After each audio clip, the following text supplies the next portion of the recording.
We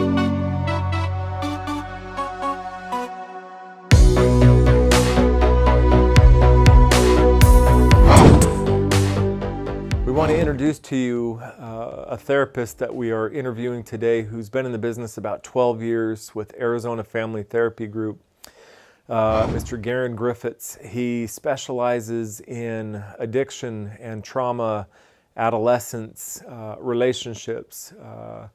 He's a wonderful therapist, and we want to pick his brain on some of these topics. All right, so let's talk about, first of all, about anxiety. Talk to us a little bit about what is anxiety, how, and if you could add, how is it affecting teenagers right now?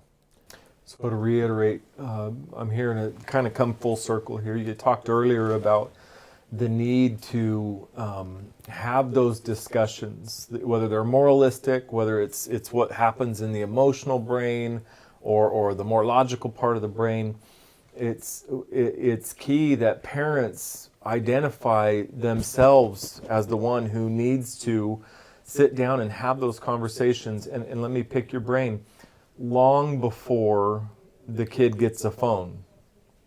If I hand my kid a smartphone and say, now listen, let's set some rules here real quick, we're months past that. Would you agree with that? Yeah, years past that. Probably years. So that brain development that we're talking about, this kind of needs to be, these neural pathways need to be developed with this type of thinking long before we hand them the phone. Yeah. So parents that hand a smartphone over with the intent to kind of lay down the rules, they're fooling themselves. Yes, I couldn't agree with you more. Yeah. It has to be, when you're this age, you may get one,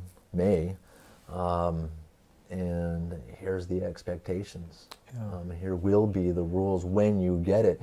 And if that starts talking at age 10, but then again, in our society, many 10-year-olds do have a smartphone. It's 10.3 right now. That's the average age of smartphone. Which I think professionally is unacceptable. I don't think any 10-year-old should have a smartphone. That's just my personal and professional opinion. Why? Again, their brains, they're just not capable of regulating their behavior. I mean, I use the analogy or whatever, and go back to addiction for a moment. We're dealing with some addictions, whether it's screen time, whether it's pornography, whether it's whatever, and they have them with them 24/7.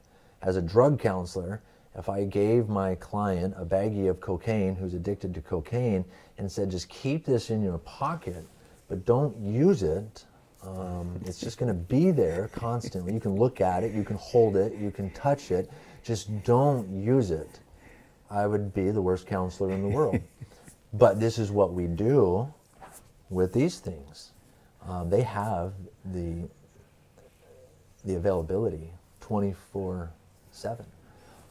Whether, again, that's just to look at it, watch videos, YouTube this, Instagram that. But we're telling them to regulate themselves when they have it with them 24/7. That's a hard thing to ask. Mm-hmm. Is it even a reasonable thing to ask? Just like it wouldn't be reasonable for me to tell a cocaine addict, don't use this cocaine that I'm going to give you, just hold on to it. That's what we're doing. Every day when I'm working with somebody struggling with pornography, or I'm working with a kid to try to limit their phone, because unfortunately we live in a society where adults alike will say, I can't, my work, everything's tied, my life is tied to this.